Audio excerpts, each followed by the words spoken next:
ओम शांति। बाबा good morning. आज बाबा के 12 दिसंबर 2022 के महावाक्य हैं।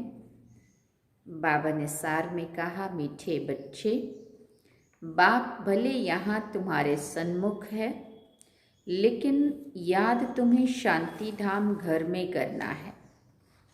तुम्हारा बुद्धि योग सदा ऊपर लटका रहे। बाबा ने प्रश्न पूछा, अहो भाग्य किन बच्चों का कहेंगे और क्यों? अहो भाग्य किन बच्चों का कहेंगे और क्यों कहेंगे? बाबा ने उत्तर में कहा, जिन बच्चों की बुद्धि में बाप की नॉलेज आई उनका है अहो सौभाग्य, क्योंकि ज्ञान मिलने से सद्गति हो जाती है। तुम विश्व के मालिक बन जाते हो। बाकी जब तक ज्ञान नहीं है तब तक कोई शिव बाबा पर शरीर भी होम दे, लेकिन प्राप्ति सिर्फ अलग काल की होती है। होम दे मना बलि चढ़ा दे। बाप का वर्षा नहीं मिल सकता। भक्ति में भावना के चने मिल जाते हैं, सद्गति नहीं। ओम शांति। बच्चों के दिल में सदैव रहता है कि बाबा आकर हमको पढ़ाते हैं। यहाँ तो सन्मुख बैठे हो, बुद्धि में आता है हमारा बाबा आया हुआ है। कल्प पहले मौफिक फिर से हमको राजयोग सिखलाकर पवित्र बनाए साथ ले जाएंगे। ये भी तुम बच्चे जानते हो, हम जितना पुरुषार्थ करेंगे उतना जाकर ऊंच पद पाएंगे। ये बुद्धि में रहता है। बच्चे जानते हैं अभी भक्ति मार्ग खत्म होना है। भक्ति और ज्ञान दोनों इकट्ठे नहीं चलते हैं। जो भी मनुष्य पूजा आदि करते हैं, शास्त्र पढ़ते हैं, वो कोई ज्ञान नहीं है, वो भक्ति है। बाप भी कहते हैं, मीठे बच्चे, वेद शास्त्र आदि अध्ययन करना, जप तप आदि करना, ये जो कुछ भी भक्ति आधा कल्प से करते आए हो उसको ज्ञान नहीं कहेंगे। ज्ञान का सागर एक ही बाप है। वो तुमको बिल्कुल ही सही रास्ता बताते हैं, क्योंकि बच्चे अब मुझे याद करो। क्या कहते हैं कि बच्चे अब मुझे याद करो तो विकर्म विनाश हो जाएंगे। कोई भी देहधारी को याद नहीं करना है। बुद्धि योग ऊपर में लटका हुआ होना चाहिए। ऐसे नहीं कि बाबा यहाँ है तो बुद्धि भी यहाँ रहे। भले बाबा यहाँ है तो भी तुमको याद तो बुद्धि योग तो वहाँ शांति धाम में ही लगाना है। ज्ञान है ही सेकंड का। भक्ति तो आधा कल्प चली है और आधा कल्प तुमको वर्षा मिलना है। भक्ति और ज्ञान दोनों इकट्ठे हो ना सके। दिन और रात अलग अलग हैं। यह है बेहद का दिन और रात। ब्रह्मा का दिन सो बीके का दिन। बच्चे जानते हैं हम देवता बन रहे हैं। सतयुग को कहा जाता है जीवन मुक्ति, जीवन मुक्ति धाम। यह है जीवन बंध धाम, जहाँ अनेक प्रकार के बंधनों में आज का मानव बंधा हुआ है। इसको क्या कहते हैं?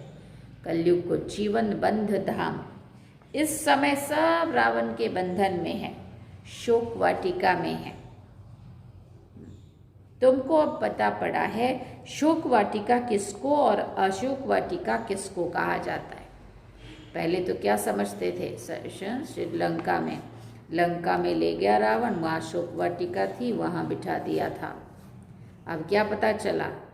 जहाँ सारे संसार में एक शोक दुख सब है, उसको शोक वाटिका कहा। अशोक, जहाँ शोक ना हो, दुख ना हो, वो सतयुग को कहा अशोक वाटिका और कलयुग को कहा शोक वाटिका। ये अब पता चला। नहीं तो हम क्या समझते हैं, बेचारी सीता को ले गया रावण और शोक वाटिका में रखा था। लेकिन हम सारी आत्माएं रूपी सीताएं इस शोक वाटिका में रावण की इस उसमें दुनिया में रह रहे हैं, ये थोड़ी पता था। तो बाबा कहते अब तुमको समझ आई है, तब तुमको पता पड़ा है शोक वाटिका और अशोक वाटिका किसको कहा जाता है। भक्ति है उतरती कला का मार्ग। बाप कहते हैं अब वापस मुक्ति धाम चलना है। ऐसे कोई कह नहीं सकते हैं कि मेरे बच्चे अब सबको मुक्ति धाम चलना है, अर्थात जीवन बंध से लिबरेट होना है। फिर पहले कौन सा धर्म जीवन मुक्ति में आना है, पूछ रहे बाबा। ये भी तुम बच्चे जानते हो, खेल सारा भारत पर ही है, बाकी बीच में बाई प्लॉट हैं, अपना उनसे कोई कनेक्शन नहीं है। ज्ञान और भक्ति की बातें मनुष्य नहीं समझ सकते हैं, उनका पार्ट ही नहीं है, पार्ट ही तुम भारतवासियों का है।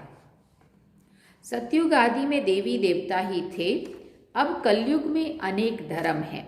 तुम्हारा ये है लीप जन्म, कल्याणकारी जन्म। ये संगम का सुहावना युग है ना।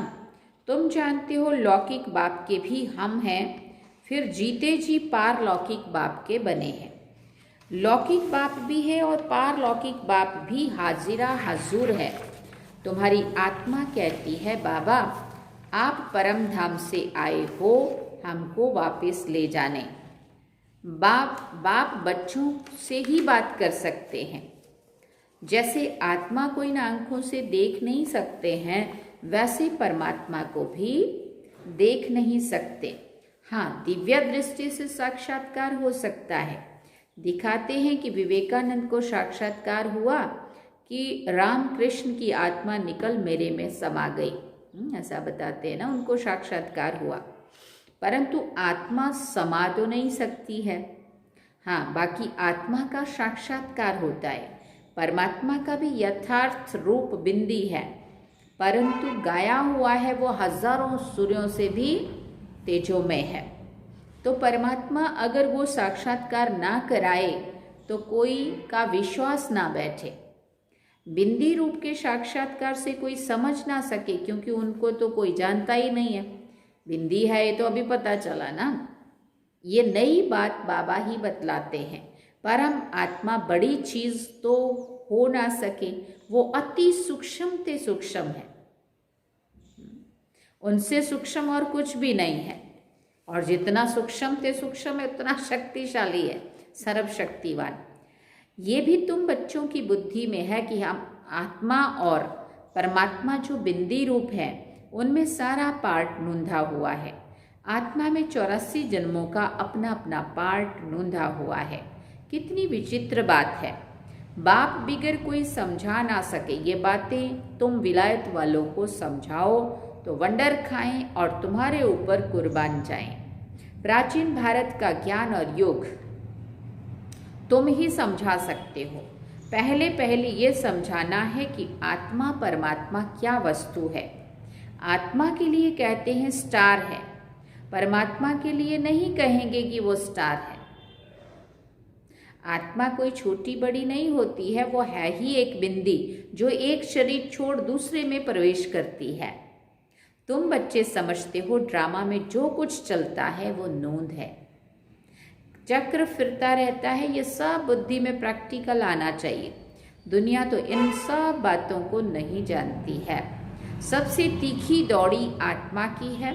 एक सेकंड में कहाँ की कहाँ चली जाती है। एक सेकंड परम धाम कहाँ, वहाँ पहुँच गई। सतयुग कहाँ, एक सेकंड में सतयुग का विजन बुद्धि में बन गया, माना आत्मा यहाँ नहीं, वहाँ पहुँच गई। सेकंड में जीवन मुक्ति मिलती है, तो सेकंड में आत्मा भी वहाँ पहुँचती है। आत्मा कहती है मेरे से तीखा और कुछ नहीं है, मेरे से छोटा और कोई नहीं है। छोटी सी आत्मा में सारी नॉलेज है। उनको कहा जाता है गॉड इज नॉलेजफुल।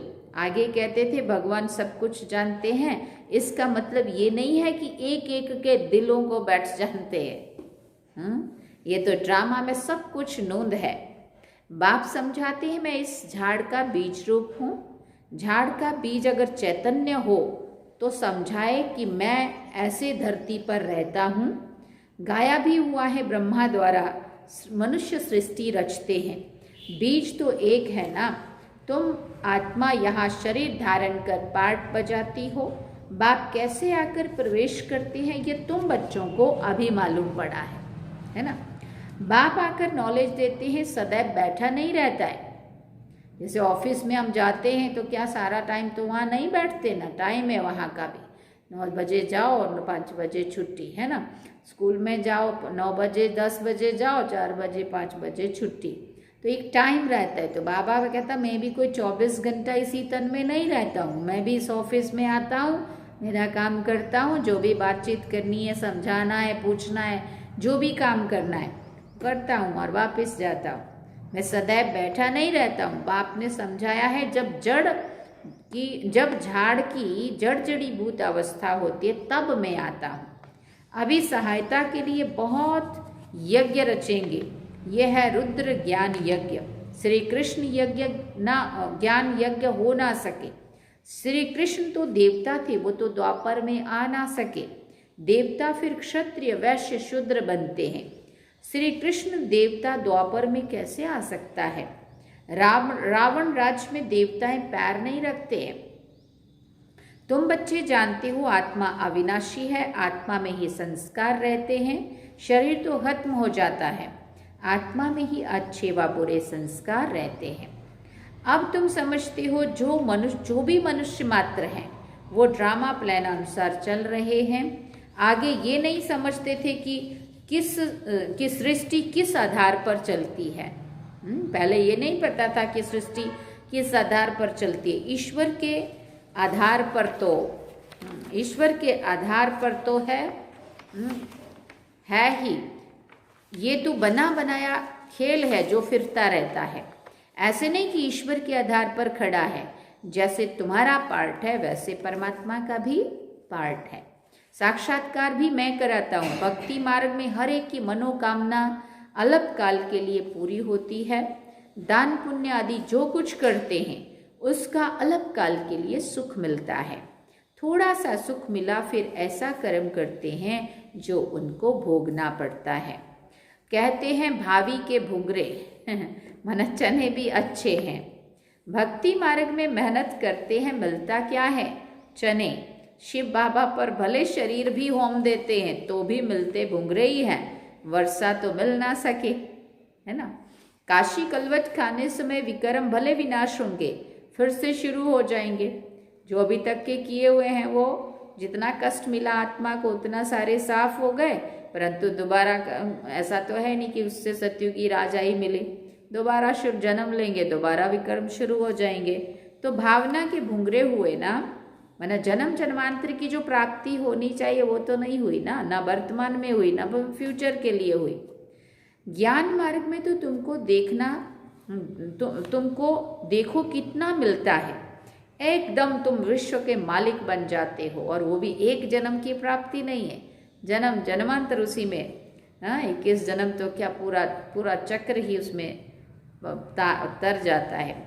ये कोई की बुद्धि में अगर नॉलेज आ जाए तो अहो सौभाग्य। ज्ञान से सद्गति होती है, इसको नॉलेज कहा जाता है। ये बाप के सिवाय कोई दे ना सके। शास्त्र कितने ढेर पढ़ते हैं, बहुत होशियार हो जाते हैं, फिर वो संस्कार ले जाते हैं। अच्छा, उनको मिलता क्या है? भुंगरे, और तो कुछ है नहीं, नीचे गिरते ही आते हैं। समझो कोई का राजा के घर में जन्म होता है, खुशी मनाते हैं, भले वो भी राजकुमार है, परंतु तुम कहेंगे उनको चने मिले। कहाँ हमको बाप विश्व का मालिक बनाए बादशाही देते हैं, और कहाँ वो चने। कोई बहुत दान करते हैं, बल जाकर राजा के पास जन्म लिया तो भी तुम्हारी भेंट में तो भुंगरे ही हुए, तो भी, क्योंकि सतयुगी मालिक थोड़ी बनेंगे। तो अब राजाई का पद का पुरुषार्थ करना चाहिए। लौकिक बाप भी बच्चों को देखकर बहुत खुश होते हैं। ये है बेहद का माँ बाप, जिससे 21 जन्मों का सुख का वर्षा मिलता है। आजकल देखो दुनिया में बहुत दुख बढ़ता जा रहा है। अभी दुख धाम की अंत है। पारलौकिक बाप से बच्चों को क्या मिलता है, लौकिक बाप से क्या मिलता है, कितना फर्क है ना।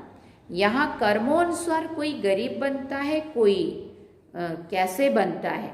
वहाँ गरीब भी सुखी रहते हैं, नाम ही है सुख धाम। ये है दुख धाम। सन्यासी लोग कहते हैं हमने घर बार छोड़ा है, पवित्र बने हैं भारत को पवित्र रखने के लिए। गवर्नमेंट भी उनका मान रखती है, परंतु दुख धाम को सुख धाम बनाना ये तो बाप का ही काम है। सरब को शांति धाम सुख धाम में ले जाना है, क्योंकि ये तो सारी दुनिया का प्रश्न है। भारत जब श्रेष्ठाचारी था तब देवताएं थे। बाबा निबंध देते हैं, युक्ति से लिखना चाहिए। देवताएं 84 जन्मों का चक्र लगाकर आए हैं, फिर मनुष्य से देवता बनते हैं। मनुष्य से देवता बाप ही बनाएंगे और कोई की ताकत नहीं है। सन्यासियों से भारत को कुछ फायदा है, पवित्र रहते हैं। आगे तो रचना के लिए कहते थे बेअंत है, हम नहीं जानते हैं। अभी तो कह देते हैं हम भगवान हैं। तत्व को याद करने से विक्रम विनाश नहीं होंगे। बाप के महावाक्य हैं, माम एकम याद करो तो तुम्हारे विक्रम विनाश होंगे। पतित पावन मैं हूँ, सारी दुनिया को आकर पावन बनाता हूँ। सारे भंबोर को आग लगनी है, सारी दुनिया अज्ञान निंद्रा में सोई हुई है। ड्रामा प्लानानुसार सारी दुनिया नास्तिक है। बाप कहते हैं मैं आकर सबको आस्तिक बनाता हूँ। अभी जो बिल्कुल तमो प्रधान बने हैं वो अपने को भगवान कह देते हैं। तुम तो इस सृष्टि चक्र के राज को जानने से चक्रवर्ती राजा बनते हो, महावीर बनते हो। तुमको तो प्रारब्ध में माल मिलते हैं, उनको क्या मिलता है? चने। फिर बाबा ने कहा तुम माया पर जीत पाते हो। स्वदर्शन चक्र तुम ब्राह्मणों को है। विष्णु के मंदिर को नर नारायण का मंदिर कहते हैं। वास्तव में लक्ष्मी नारायण को तो दो भुजाएं चाहिए, परंतु उन्हों को भी चार भुजाएं दे देते हैं। लक्ष्मी नारायण तो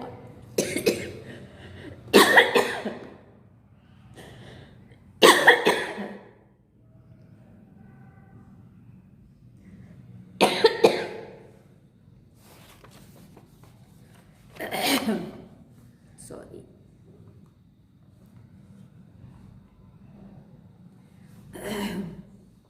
बाबा कहते